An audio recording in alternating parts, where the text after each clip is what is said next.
Le fonctionnement normal ou pathologique du système endocrinien est le champ d'action de l'endocrinologie, une spécialité médicale à part entière.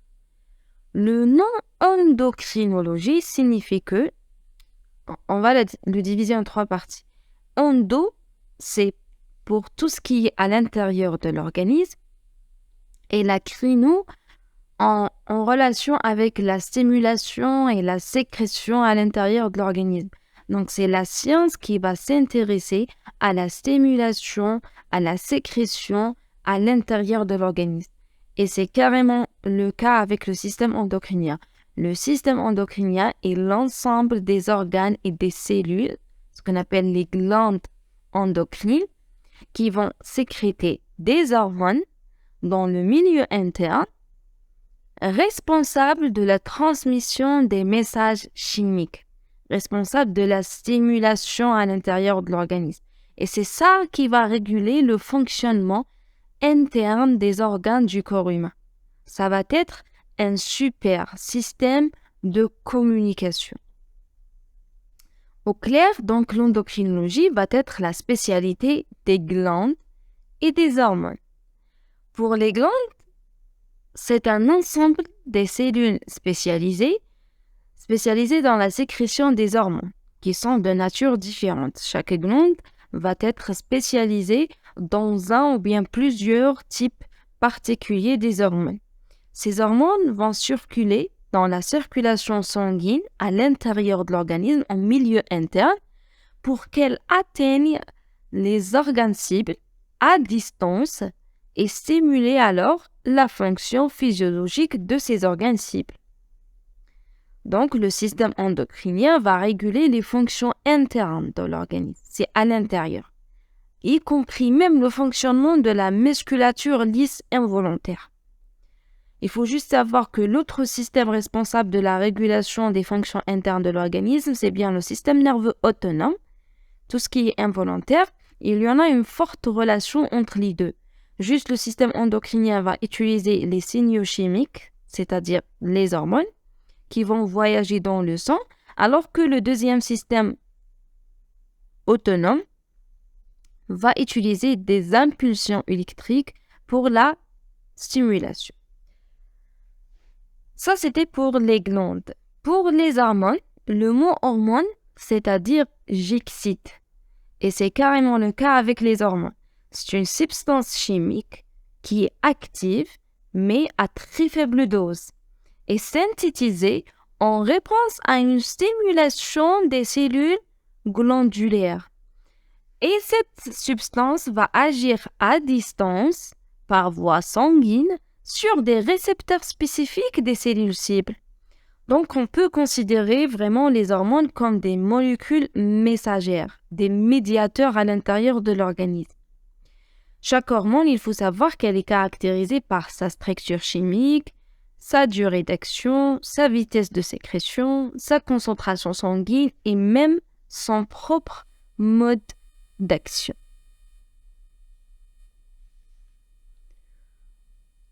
Pour bien comprendre les choses,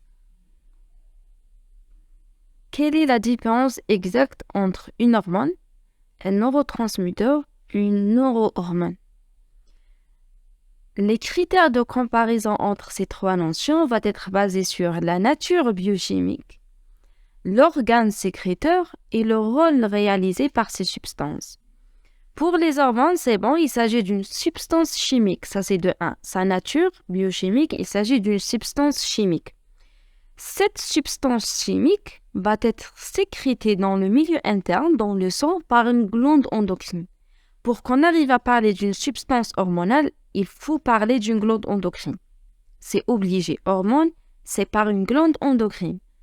Et le rôle, c'est de stimuler à distance, une ou bien plusieurs cellules cibles afin de faire sa fonction physiologique. Et ça se fait à vraiment, je parle de la sécrétion, à petite dose.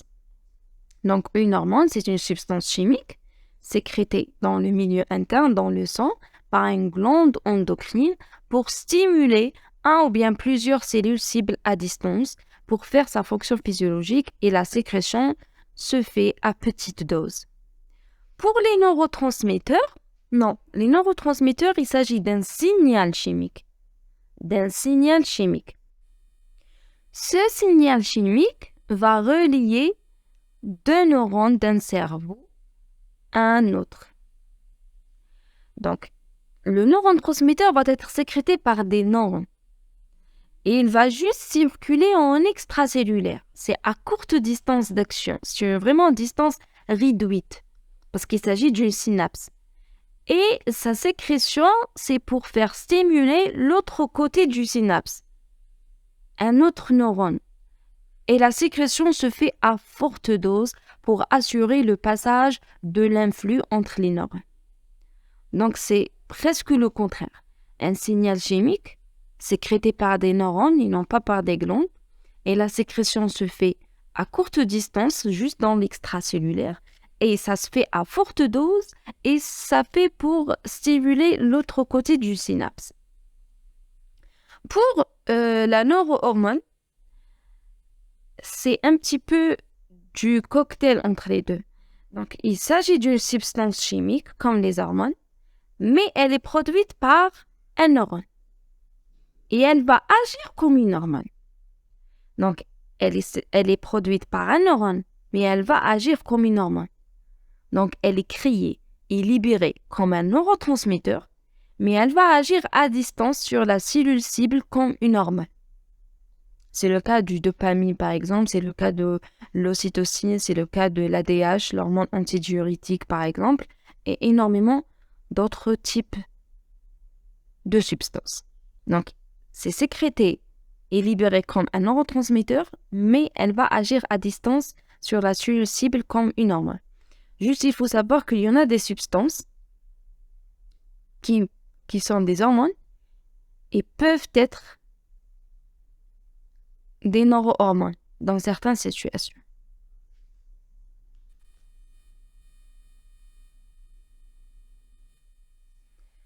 Pour bien comprendre le fonctionnement d'une glande endocrine, ça sera nécessaire de la comparer à une glande exocrine. La glande endocrine va sécréter des hormones et la sécrétion se fait directement dans le milieu interne via le sang de drainage. Et cette sécrétion a pour but de stimuler les organes à l'intérieur pour faire leur fonction physiologique. Donc, hormones dans le sang et stimulation de cellules cibles pour faire la fonction physiologique.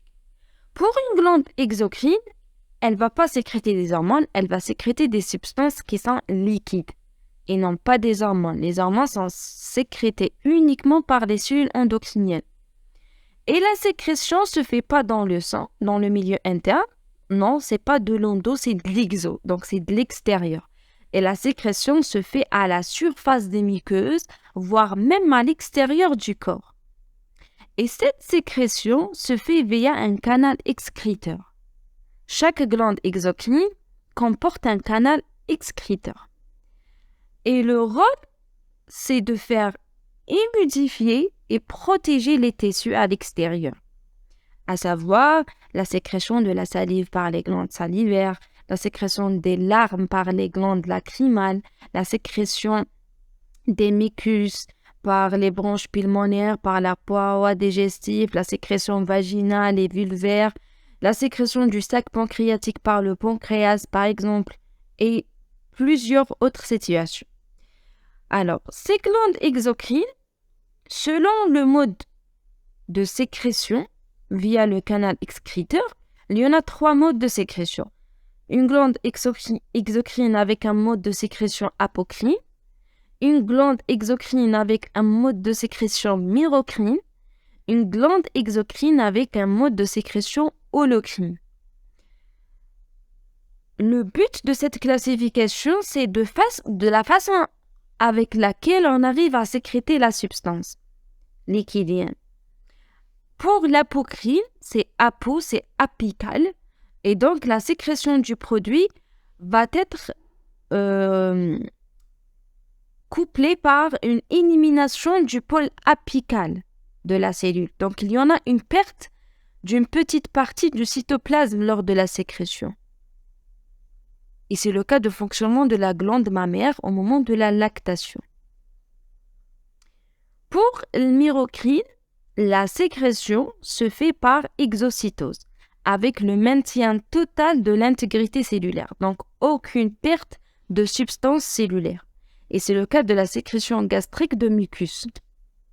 Sinon, pour l'holocrine, la sécrétion se fait par une rupture totale de la membrane et de la cellule.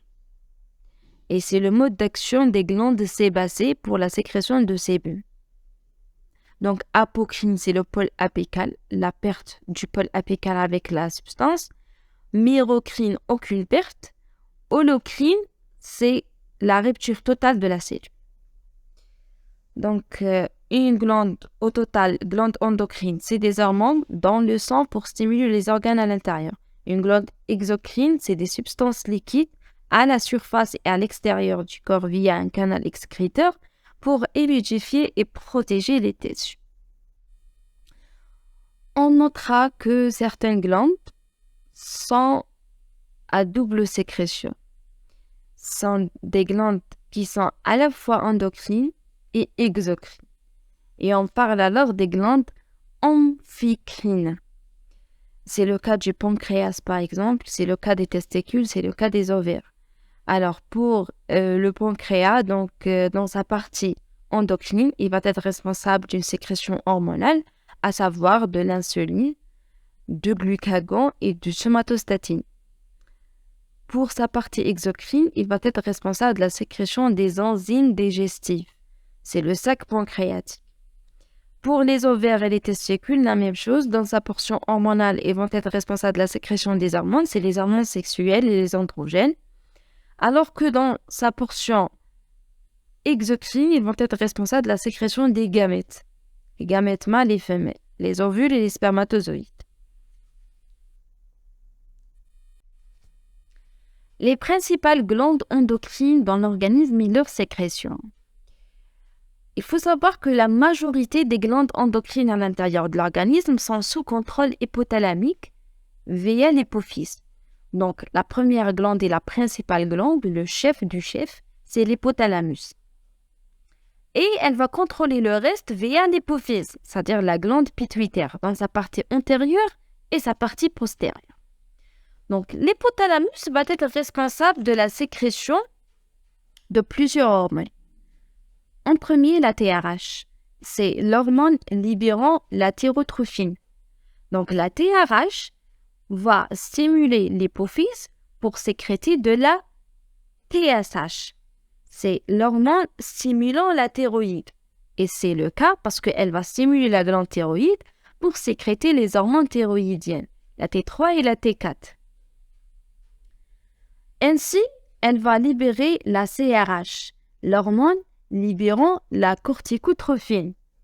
La CRH va stimuler toujours l'hypophyse pour sécréter la CTH. C'est l'hormone adrénocorticotrope. Elle va stimuler la glande surrénale, le cortex exactement surrénalien, pour sécréter les corticostéroïdes. Toujours avec l'hypothalamus, elle va être responsable de la sécrétion de la GnRH, l'hormone libérant la gonadotropine. La GnRH va stimuler l'hypophyse pour sécréter la FSH et la LH. La FSH, c'est l'hormone stimulant le follicule. Et la LH, c'est l'hormone luteinisante. Et c'est le cas pour les actions.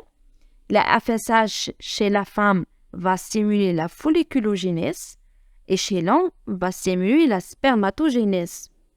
La LH chez la femme va être responsable de l'ovulation avec la formation du corps jaune. Chez l'homme, va stimuler les cellules de Leydig pour former les hormones sexuelles.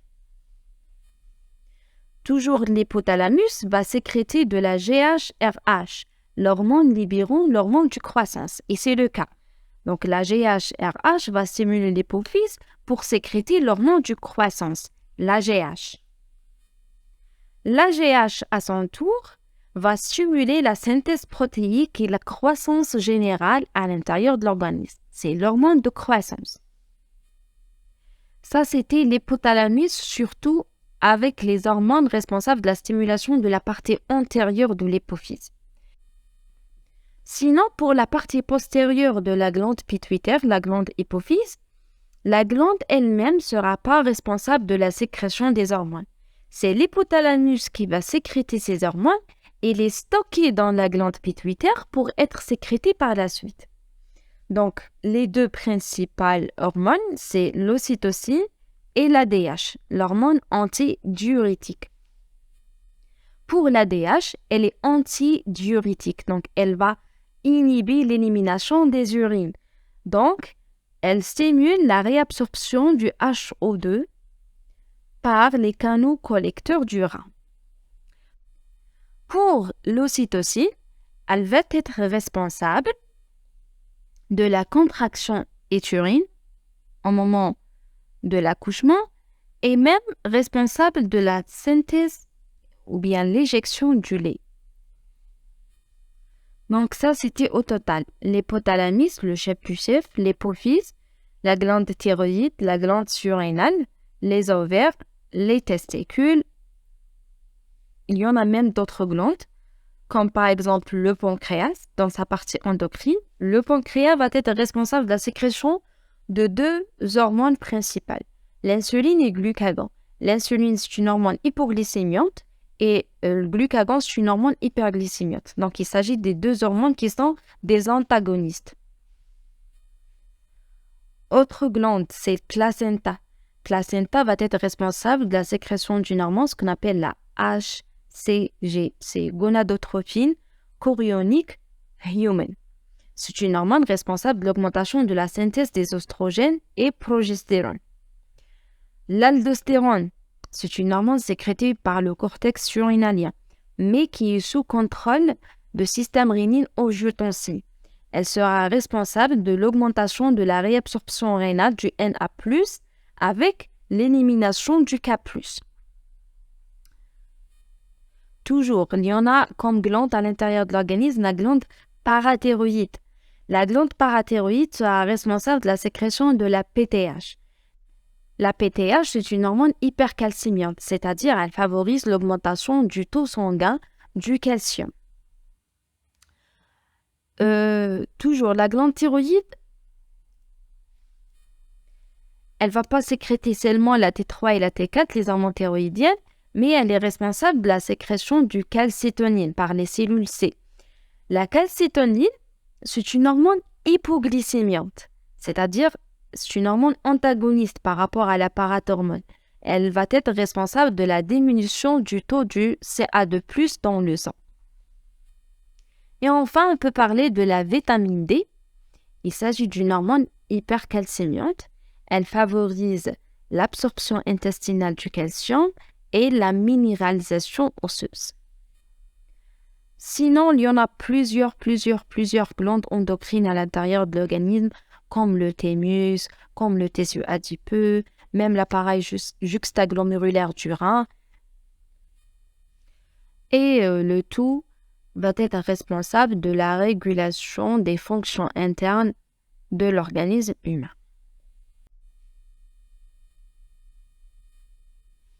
Il y en a plusieurs classifications des hormones selon des différents critères, selon le mode d'action, selon l'effet biochimique, selon la structure biochimique par exemple. Mais la plus importante de ces classifications, c'est la classification biochimique, c'est-à-dire selon la structure biochimique de ces hormones, selon la fabrication biochimique. Donc, selon cette classification de la structure biochimique, on va diviser les hormones en 3 grands groupes. Les hormones polypeptidiques et peptidiques, les hormones stéroïdes et les hormones amines. Pour les hormones polypeptidiques et protéiques, qui sont déjà formées de plusieurs acides aminés, il s'agit des protéines. Et en même temps, puisqu'il s'agit de protéines, donc, sont des structures hydrosolubles. C'est le cas de l'insuline par exemple. Mais pour les hormones stéroïdes, ce sont des hormones qui vont être formées à partir d'un noyau stéroïde, comme le cholestérol par exemple. Et d'ailleurs, la majorité de ces hormones sont fabriquées à partir du cholestérol, à partir des lipides. Et donc, sont des molécules liposolubles, comme par exemple les corticostéroïdes, comme par exemple de l'aldostérone, comme par exemple du cortisol. Le dernier groupe, c'est les hormones amines qui sont dérivées à partir d'un acide aminé. C'est-à-dire qu'il ne s'agit pas d'une chaîne polypeptidique formée des acides aminés, non, c'est à partir d'un acide aminé. Un acide aminé, on va former une hormone. Par exemple, à partir de la tyrosine, on va former de la T3 et la T4, les hormones thyroïdiennes. On va former les catécholamines, l'adrénaline et la noradrénaline, par exemple. Donc, à partir de la tyrosine, à partir d'un acide aminé, on va prendre de l'acide aminé et on va, via bien sûr des réactions biochimiques, on va le transformer en structure hormonale. Par exemple, on va prendre du histamine qui est sécrété à partir d'un acide aminé qui est du histidine. Donc, la sérotonine, par exemple, est formée et sécrétée à partir de la tryptophane, un acide aminé. Donc, c'est ça le groupe amine. Et il s'agit des substances, des hormones qui sont liposolubles. C'est la même chose avec les hormones stéroïdes. Donc, au total, 3 groupes. Polypeptidiques et protéiques, il s'agit des hormones. Donc, c'est un ensemble des acides aminés qui sont hétérosolubles. Les stéroïdes, non, c'est formé à partir des lipides, du cholestérol. Donc, c'est liposoluble. Les hormones amines sont formées à partir des acides aminés et sont des hormones liposolubles. Donc, une structure chimique différente oblige une biosynthèse cellulaire aussi différente. Pour les hormones peptidiques et protéiques, c'est le même principe de production de toute hormone à l'intérieur du corps humain. Il y aura une transcription du gène nécessaire pour la formation hormonale dans le noyau, donc la formation de l'ARN messager, qui va transmettre le pack nécessaire pour la synthèse d'une pré-pro-hormone, c'est pas encore l'hormone finale, dans le réticulum endoplasmique rigoureux. Après une signalisation intracellulaire, la cellule produit de la pro-hormone par la séparation de quelques peptides de la molécule mère. C'est-à-dire quoi? C'est-à-dire on va essayer d'enlever des séquences peptidiques qui sont additionnelles pour former cette pro-hormone. Ce n'est pas encore l'hormone finale, mais elle sera transportée à l'appareil de Golgi. Encore une fois, après ça, des séquences peptidiques additionnelles sont élevées dans l'appareil de Golgi pour former de l'hormone finale, qui sera emmagasinée dans des granules de sécrétion dans le stroma des cellules jusqu'à l'arrivée de l'influx stimulateur pour la sécréter. Donc, au résumé, transcription du gène dans le noyau, formation de l'ARN-M messager, traduction de ce pack génétique. Après ça, c'est la maturation du polypeptide dans les organites de la cellule, c'est-à-dire dans le réticulum endoplasmique et dans l'appareil de Golgi, et ça se fait par la séparation des peptides additionnels de la molécule mère jusqu'à l'arrivée à la formation de l'hormone finale mature. Après ça, le stockage et puis l'exocytose conduisant à la sécrétion de l'hormone. Donc, transcription du gène, traduction de l'ARN, maturation du polypeptide dans la cellule, dans les organites de la cellule, stockage et sécrétion lors de la nécessité. Et alors, on comprend facilement l'aspect cytologique des cellules des glandes à sécrétion hormonale peptidique. Ce sont des cellules qui sont pleines de grains de sécrétion avec un volumineux noyau et la présence de l'appareil de Golgi et réticulum endoplasmique nécessaire au processus de la fabrication. Pour les hormones stéroïdes, contrairement aux hormones protéiques, la quantité préparée déjà et emmagasinée est très faible dans la cellule productrice. Mais on y retrouve un stockage important des précurseurs, surtout le cholestérol. Et lorsqu'il y a une nécessité pour les sécréter, il y aura lieu à des séries de transformations chimiques qui sera spécialisée de chaque groupe hormonal à un autre pour produire ces hormones. Et donc, toujours, il y aura une néosynthèse. Et la réponse à l'influx stimulateur sera moins rapide alors par rapport aux hormones protéiques qui sont déjà formées et emmagasinées dans la cellule. Et là, la même chose, on comprend facilement l'aspect cytologique des cellules des glandes à sécrétion hormonale stéroïdienne. Ce sont des cellules avec des abondants réticulums endoplasmiques mi-lisses, avec des mitochondries, du liposome et plein de gouttelettes lipidiques, c'est-à-dire plein de précurseurs. Pour les hormones amines, leur biosynthèse varie bien sûr selon le type d'acide aminé utilisé.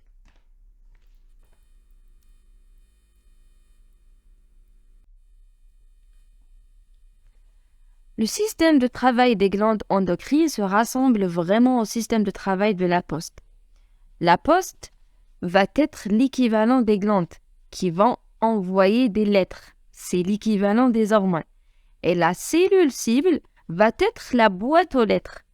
Il faut savoir que chaque boîte lettres est adaptée à sa propre lettre,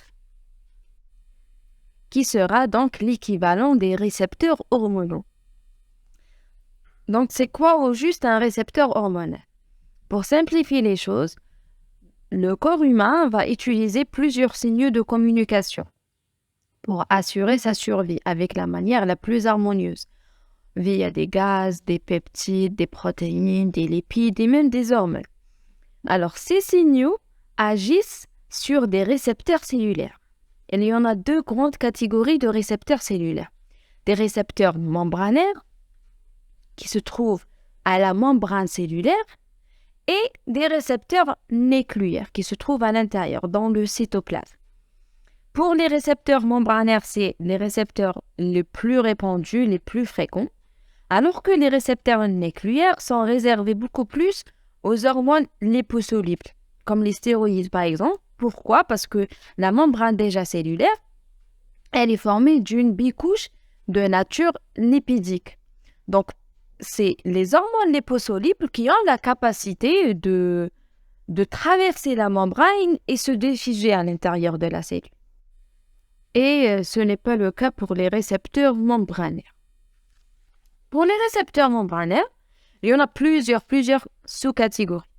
Mais les récepteurs qui sont couplés à la protéine G constituent par ordre d'importance la sous-catégorie la plus importante et la plus répandue. Ce système de protéine G, récepteur couplé à la protéine G, contient 3 partenaires. Un récepteur, une protéine G et un effecteur. C'est-à-dire, la première étape, c'est l'envie de signal d'activation hormonale pour la cellule cible. Donc, ce signal d'activation hormonale va se fixer sur son récepteur membranaire spécifique à l'intérieur de la membrane. Donc déjà, c'est l'utilisation du premier partenaire, c'est le récepteur. Donc, le signal d'activation hormonale va se fixer sur ce récepteur. Cette action va recruter la protéine G. C'est-à-dire, la protéine G, ou bien ce qu'on appelle guanosine triphosphate protéine léante, la GTP protéine léante, elle est formée de 3 sous-unités, alpha, bêta et gamma. Ces 3 sous-unités sont fixées ou bien collées à la face interne de la membrane cellulaire. Alors, l'activation de ce complexe active à son tour le troisième et le dernier partenaire, c'est l'effecteur. L'effecteur, ça va être une enzyme. Cette enzyme, elle est chargée à fabriquer par son activation des messagers secondaires. Les messagers secondaires vont se former à partir des précurseurs qui sont déjà présents dans la cellule. Et le résultat va être des actions physiologiques qui sont adaptées et spécifiques au signal initial. Donc, au total, une hormone va se fixer sur son récepteur, ça c'est le premier partenaire. Après ça, c'est l'activation de la protéine G, le deuxième partenaire. L'activation de la protéine G active l'effecteur, le troisième partenaire, pour donner des messagers secondaires pour faire et réaliser les actions physiologiques qui font suite à l'activation initiale. Donc, c'est une amplification de signal initial. Les trois systèmes les plus connus qui sont utilisés dans le système à second messager, c'est-à-dire les effecteurs, il y en a. Le premier, c'est adénylate cyclase, ou bien l'AMP cyclique. Le deuxième, c'est le CA2+, calmoduline. Le troisième, c'est l'EP3-CA2+, inositol triphosphate CA2+. Chacun est caractérisé par des messagers secondaires qui sont spécifiques pour réaliser l'action physiologique à la fin. Pour le premier, l'adénylate cyclase, la protéine G va activer cet effecteur, l'adénylate cyclase. C'est une enzyme. Cette enzyme va catalyser l'inversion de l'ATP en AMP cyclique. Déjà, c'est la raison pour laquelle on parle de système adénylate cyclase ou bien de système AMP cyclique. Parce que l'enzyme va catalyser l'inversion de l'ATP en AMP cyclique.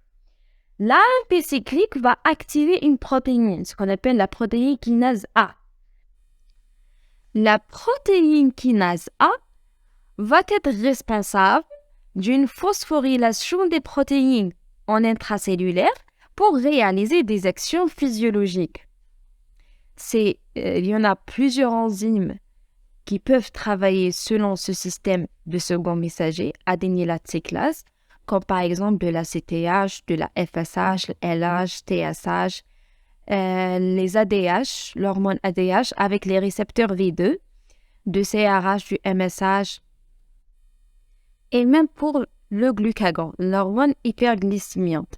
Donc, pour le glucagon, dans l'exemple du glucagon, donc la protéine kinase A va être responsable d'une phosphorylation des protéines pour donner une glycolyse. Donc, la glycolyse va être responsable de l'hyperglycémie. Donc, c'est ça l'action physiologique, c'est la glycolyse.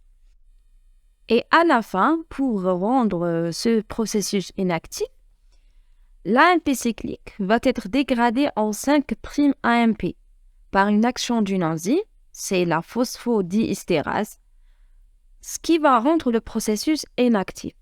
Donc, c'est un rétrocontrôle. Si on reste par exemple dans l'exemple de la glycolyse, vu que l'insuline, c'est l'hormone hypoglycémiante, c'est l'hormone antagoniste du glucagon, donc pour inhiber le processus de la glycolyse et inhiber l'hyperglycémie, elle va stimuler la phosphodiesterase pour inhiber la glycolyse. Le deuxième système, c'est le système de CA2+, calmidoline. La protéine G, dans ce processus, va augmenter la concentration intracellulaire du calcium. Par quoi? Par deux mécanismes. Le premier, c'est l'ouverture des canaux à CA2+, dans la membrane cellulaire, ce qui va permettre l'entrée de CA2+, et donc l'augmentation de sa concentration intracellulaire. D'autre part, dans le deuxième mécanisme, elle va stimuler la libération de CA2+, par le réticulum endoplasmique. L'intérêt derrière l'augmentation de la concentration intracellulaire de CA2+, c'est que ce dernier va se lier à la calmidoline pour produire des actions physiologiques. Le dernier processus, c'est l'EP3-CA2+. Dans ce dernier processus, la protéine G va activer une enzyme, ce qu'on appelle la phospholipase.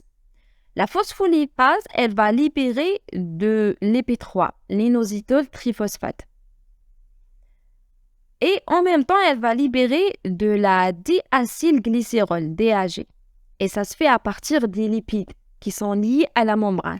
Donc, vous voyez, les seconds messagers se fait à partir des précurseurs qui sont déjà présents dans la cellule. Donc, à partir des lipides liés à la membrane, on va libérer de l'ép3 et la diacylglycérol. Alors, l'ép3 va libérer le Ca2+ de réticulum endoplasmique.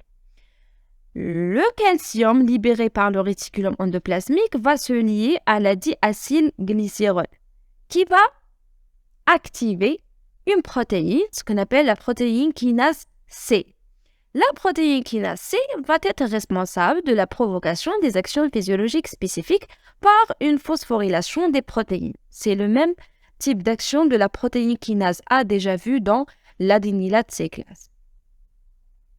Donc, la protéine G active la phospholipase C qui va libérer l'ép3 et la DAG. L'ép3 va libérer le Ca2+ pour que ce Ca2+ va se relier à la DAG en activant alors la protéine kinase C qui va être responsable de la phosphorylation des protéines et donc des actions physiologiques. C'est le mécanisme d'action de l'ocytocine, par exemple, de la TRH, de l'ADH avec les récepteurs V1, par exemple, de l'angiotensine 2.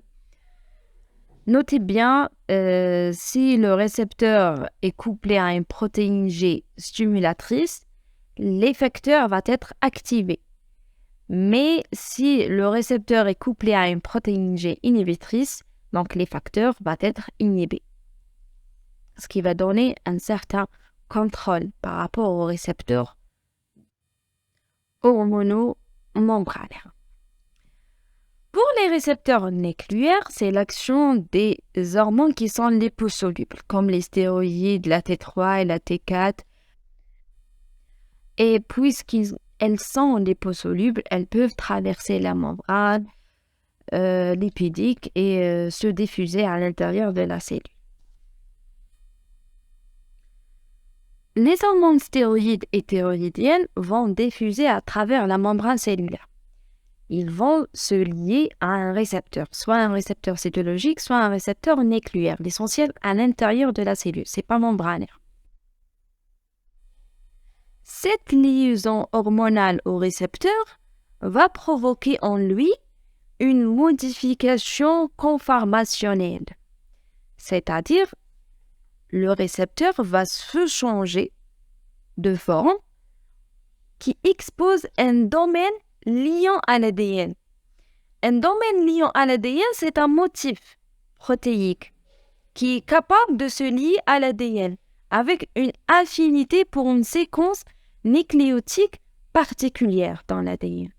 C'est-à-dire que c'est la liaison au récepteur qui va donner ce domaine qui va se lier directement à l'ADN avec une affinité pour une séquence nucléotique particulière. Tout dépend de l'action de chaque hormone. Donc, ce domaine de liaison, on parle d'un domaine de liaison en doigt de zinc, va interagir avec la portion de l'ADN spécifique pour initialiser la transcription de l'ADN, aboutissant à la production de l'ARN-M, l'ARN messager. Donc l'ARN messager passe dans le cytoplasme et déclenche la production des protéines spécifiques. Ces protéines spécifiques vont être responsables des actions physiologiques spécifiques, tout dépend de l'hormone. Par exemple, la vitamine D. La vitamine D, c'est une protéine liposoluble. Et elle sera responsable de la formation d'une protéine spécifique, c'est une protéine liante de Ca2+. Donc la protéine liante au Ca2+, va provoquer une augmentation de la concentration du calcium dans l'organisme. Donc la vitamine D, c'est une hormone hypercalciante. Donc c'est ça l'action. Donc au total, l'hormone stéroïdienne va se fixer sur le récepteur, modification du shape, pour donner un domaine liant à l'ADN. Directement, ce domaine va se lier avec la portion spécifique nucléaire dans l'ADN pour initialiser la transcription en ARN messager. L'ARN messager va être transporté dans le cytoplasme pour déclencher la production des protéines spécifiques responsables des actions physiologiques. La sécrétion des hormones se fait à des doses très faibles, avec une vitesse de sécrétion qui se varie tout au long de la journée en permanence, en s'adaptant aux besoins biologiques du corps humain. Et c'est la raison pour laquelle ça nécessite des dosages radio-immunologiques qui sont hautement spécifiques et sensibles. Mais comment ça se fait au juste ces dosages des hormones? Dans un échantillon de sérum contenant l'hormone dont on veut doser, c'est-à-dire une hormone à concentration qui n'est pas connue, on vient de la mélanger avec deux constituants. Le premier, c'est la quantité connue des anticorps dédiés à l'hormone. Le deuxième, c'est une quantité connue du même hormone à doser, mais qui est marquée à dose connue, c'est-à-dire il y en a à l'intérieur, dans l'échantillon de sérum, l'hormone à concentration inconnue, avec des anticorps de l'hormone, avec une quantité connue de l'hormone qu'on veut doser, mais elle est radioactive. Donc, c'est 3 à l'intérieur de l'échantillon. Donc, automatiquement, ce qui va se passer dans l'échantillon,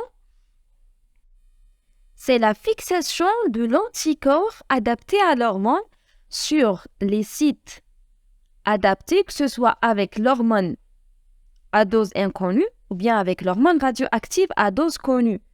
Parce que ce soit pour l'hormone radioactive de dose connue ou bien pour l'hormone non marquée à dose inconnue, les deux possèdent des sites de liaison à l'anticorps utilisés. Et ce dernier va se fixer sur ces sites. Et donc, à la fin de cette réaction, on vient de calculer le rapport hormone radioactive liée avec l'anticorps sur l'hormone radioactive qui est libre, non liée au l'anticorps.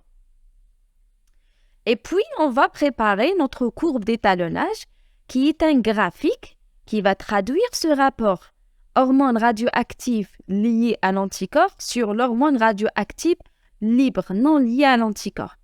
En fonction de quoi? En fonction de la concentration de l'hormone non marquée, l'hormone à dose inconnue. Et on vient lire, selon les résultats, par projection, la valeur de l'hormone à dose inconnue à partir de cette courbe. Et d'ailleurs, c'est ça le but de cette courbe, c'est on vient de déterminer la concentration inconnue de l'hormone en comparant cette concentration inconnue à l'ensemble des concentrations qui sont connues. Donc, plus le rapport de l'hormone radioactive liée à l'anticorps sur l'hormone radioactive libre non liée à l'anticorps est augmenté, cela c'est-à-dire quoi? C'est-à-dire que l'hormone liée à l'anticorps, elle est de concentration plus par rapport à l'hormone qui est à dose inconnue. Donc, les sites de fixation de l'hormone radioactive à dose connue sont plus par rapport à l'hormone qu'on vient de doser. Et donc, l'hormone à concentration inconnue sera faible. Et le contraire est vrai. Et c'est hyper logique parce que plus la quantité de l'hormone non marquée dans l'échantillon est faible, plus la quantité des anticorps qui se fixent sera plus faible. Et donc, les anticorps se fixent en avantage avec l'hormone radioactive qui est à dose connue. Et le contraire, c'est vrai. Pour que ces doses aient une certaine valeur, il faut plusieurs conditions. La première des choses, c'est la réalisation de ce dosage sur un prélèvement sanguin. Ça, c'est de 1. De 2, chez un labo très spécialisé. De 3, ces dosages doivent être lus par un spécialiste. Et en dernier, très souvent répété, vu que le changement permanent de la vitesse de sécrétion et la concentration sanguine par conséquence. Pour la régulation de la sécrétion hormonale, il faut savoir que la glande endocrine est programmée de sécréter des hormones. Elle est faite pour ça, pour sécréter des hormones. Cette sécrétion a un intérêt, bien sûr, dont on a parlé, c'est la régulation des organes à l'intérieur de l'organisme en les aidant à exercer leurs fonctions biologiques. Mais bien sûr, chaque action à l'intérieur du corps humain nécessite un contrôle, nécessite une régulation. Et le mécanisme de contrôle bien de régulation naturelle des hormones se fait par le système hormonal lui-même. C'est-à-dire, les hormones produites à une certaine vitesse de sécrétion circulent dans le sang vers l'organe cible ou bien vers la cellule cible. Le résultat, c'est l'effet biologique X. Une fois l'effet est réalisé, il y aura un rétrocontrôle hormonal par l'hormone lui-même sur les glandes qui les élaborent ou bien sur les glandes qui stimulent sa production. C'est un vrai cercle, sur la glande qui sécrète ou bien sur la glande qui stimule sa production. Donc, ce mécanisme de feedback ou bien ce mécanisme de rétro-inhibition induit une diminution, c'est-à-dire freinage de sécrétion, et on parle de rétro-inhibition négative, ou bien augmente la sécrétion et on parle d'un rétro-inhibition positive de taux des hormones dans le sang. Un exemple pour le rétrocontrôle négatif. Par exemple, une augmentation de taux de la glycémie dans le sang, une hyperglycémie, invite le pancréas à sécréter de l'insuline, parce que l'insuline, c'est une hormone hypoglycémiante. L'insuline favorise l'utilisation du glucose par les cellules du corps, ce qui conduit à une diminution de la glycémie. La baisse de la glycémie par rétrocontrôle négatif freine la sécrétion insulinique du pancréas. Donc, augmentation de taux glycémie, l'hyperglycémie, la sécrétion de l'insuline, une hypoglycémie.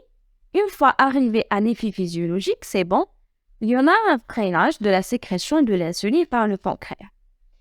Si on remarque bien ce système de contrôle, on déduit facilement que le facteur le plus important, c'est pas la vitesse de sécrétion de l'hormone, mais c'est le degré de la sensibilité de l'organe cible.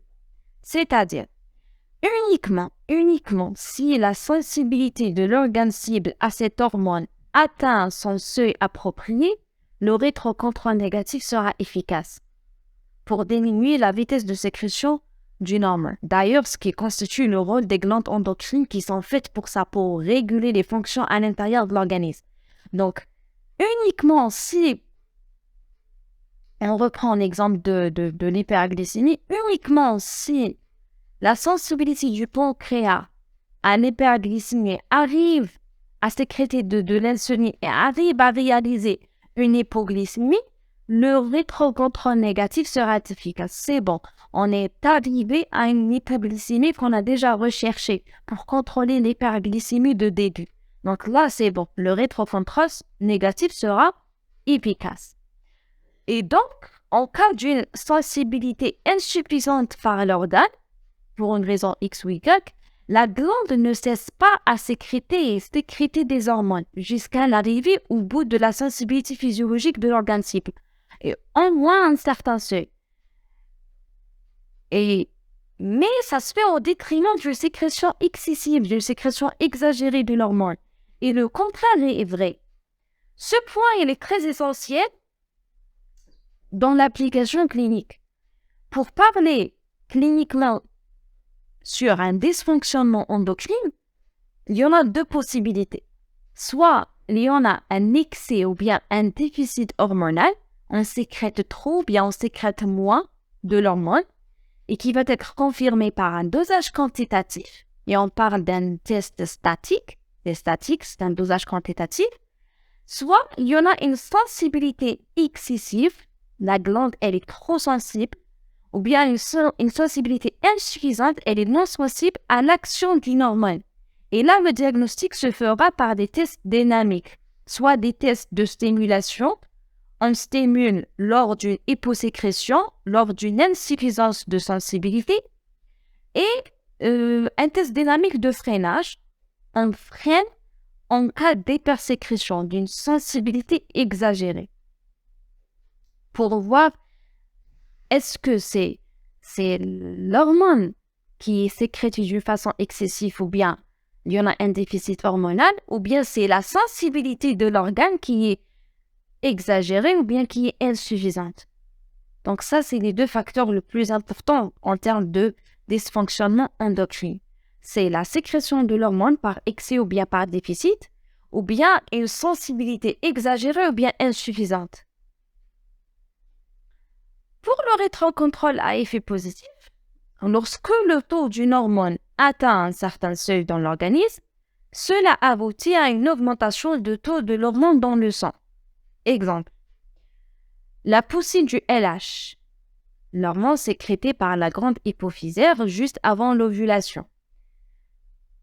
Ce pic de LH résulte d'une action à rétrocontrôle positif par les oestrogènes.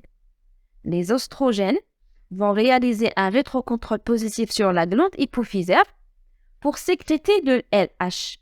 LH, à son tour, va stimuler les ovaires pour l'ovulation, pour la formation du corps jaune et la synthèse des oestrogènes et de progestérone davantage. Donc, l'augmentation de taux des oestrogènes dans la phase pré-ovulatoire va stimuler la glande hypophysaire pour sécréter la LH.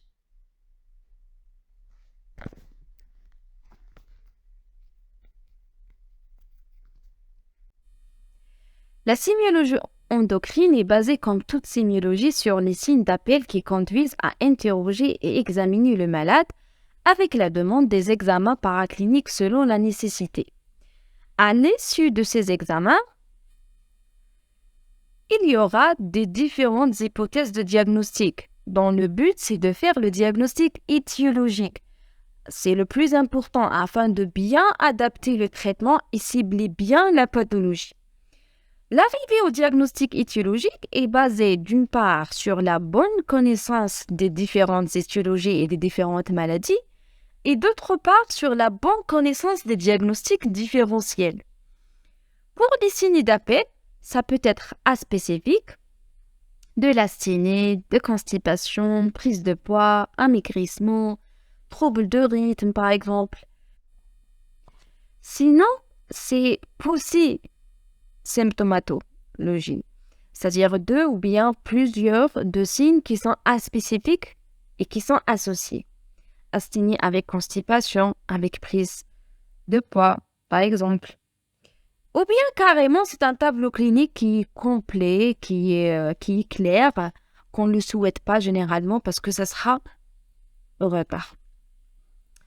La plupart des glandes endocrines, à l'exception de la glande thyroïde, sont de situation interne, c'est-à-dire de situation profonde, ce qui les rend inaccessibles à l'examen clinique.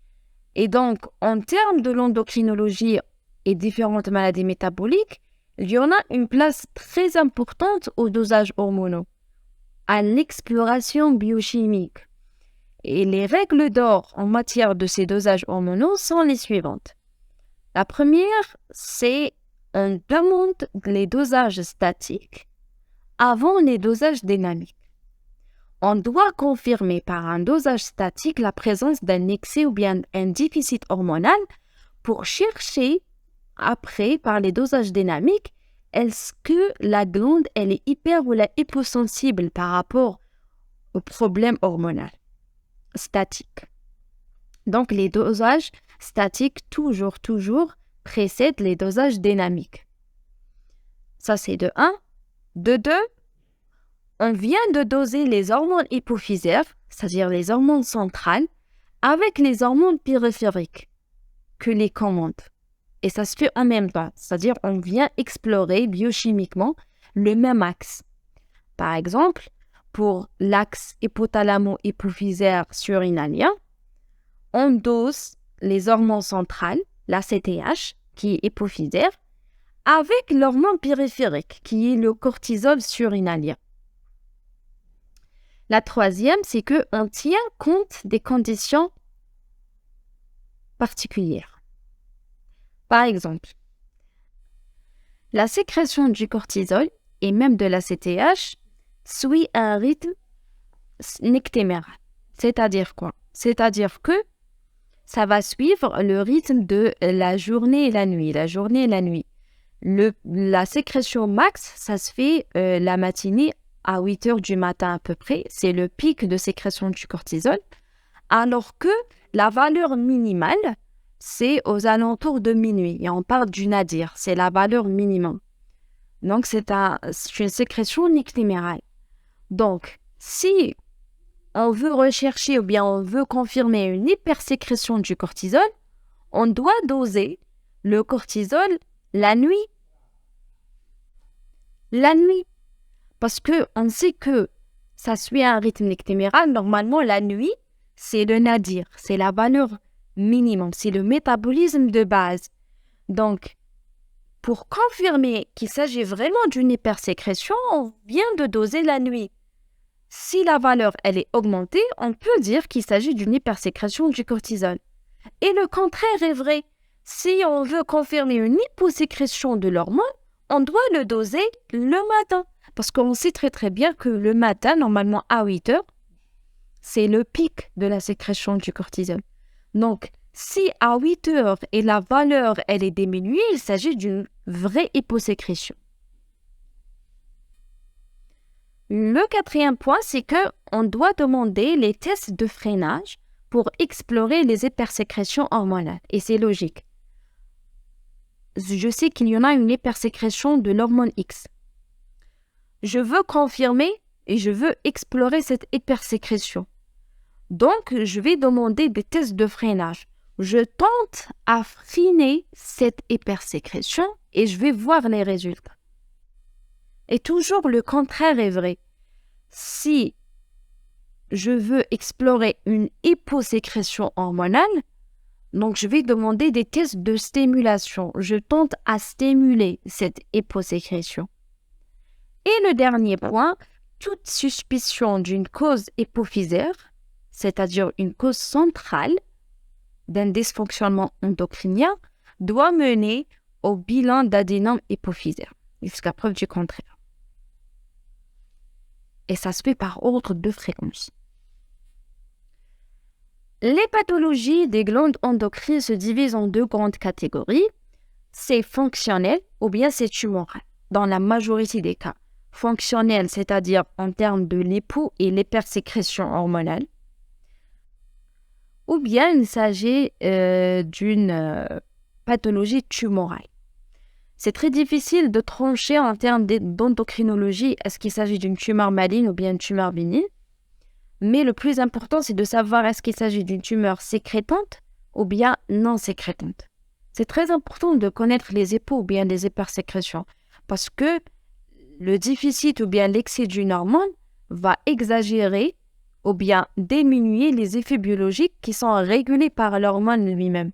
Et ce qui va donner les troubles de l'organisation des fonctions internes à l'intérieur de l'organisme.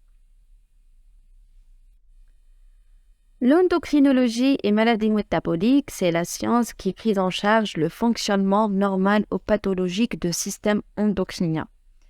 Ce système repose sur l'action des hormones sur les cellules cibles en les aidant à réaliser leur rôle physiologique. La plupart de ces cellules endocrines sont stimulées par l'hypothalamus via l'hypophyse avec un mécanisme de rétrocontrôle négatif ou positif. Il existe 3 grandes catégories des hormones selon la structure biochimique. Des hormones protéiques formées des acides aminés qui sont hygrosolubles. Des hormones stéroïdes qui sont liposolubles formées à partir du cholestérol. Et enfin, des hormones amines formées à partir d'un acide aminé particulier et qui sont liposolubles. Avec bien sûr la présence de 2 types de récepteurs hormonaux, nucléaires pour les liposolubles et membranaires pour le reste.